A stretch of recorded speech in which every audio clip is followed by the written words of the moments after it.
This question is more than a mind bender.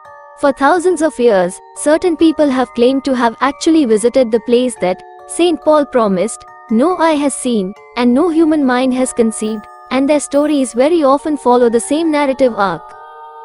A skeptic, a rogue or an innocent suffers hardship or injury. He is hit on the head, he suffers a stroke, he sustains damage in a car crash or on the operating table. A feeling of disconnection comes over him, a sense of being outside himself. Perhaps he encounters an opening, a gate, a door, a tunnel. And then, all at once, he is being guided through other worlds that look and feel to him more real than the world in which he once existed. These realms are both familiar and strange, containing music that doesn't sound like music and light brighter than any light, and creatures that may or may not be angels, and the familiar faces of loved ones lost as well as figures from history and sometimes, depending on the narrator, even Jesus himself. The tourist is agape. Words fail. He leaves reluctantly to reoccupy his body in this earth. But the experience changes him forever.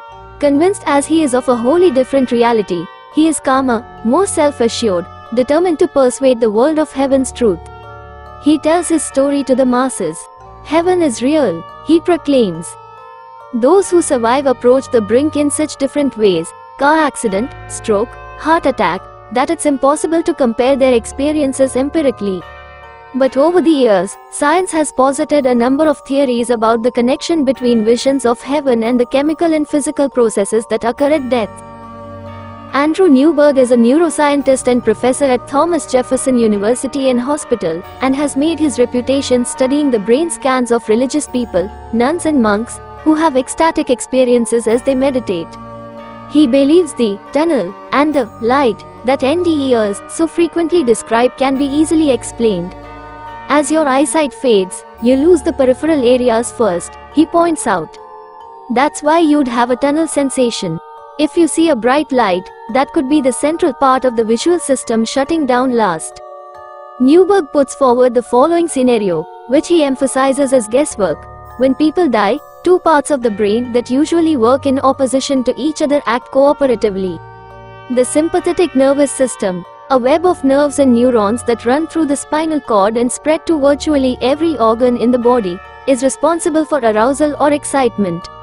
It gets you ready for action. The parasympathetic system, with which the sympathetic system is entwined, calms you down and rejuvenates you. In life, the turning on of one system promotes the shutting down of the other. The sympathetic nervous system kicks in when a car cuts you off on the highway. The parasympathetic system is in charge as you're falling asleep. But in the brains of people having mystical experiences, and perhaps in death, both systems are fully on, giving a person a sensation both of slowing down, being out of body, and of seeing things vividly, including memories of important people and past events. It is possible, Newberg asserts, though not at all certain, that visions of heaven are merely chemical and neurological events that occur during death.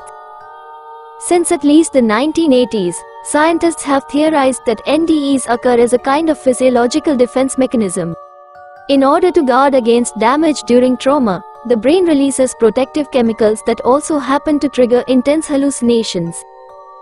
In 2000, a psychiatrist named Carl Janssen wrote a book called Ketamine, Dreams and Realities, in which he interviewed a number of recreational users. One of them described a drug trip in a way that might be familiar to Dante, or the author of Revelation. I came out into a golden light. I rose into the light and found myself having an unspoken exchange with the light, which I believed to be God. I didn't believe in God, which made the experience even more startling. Afterwards, I walked around the house for hours saying, "Mine eyes have seen the glory of the coming of the Lord."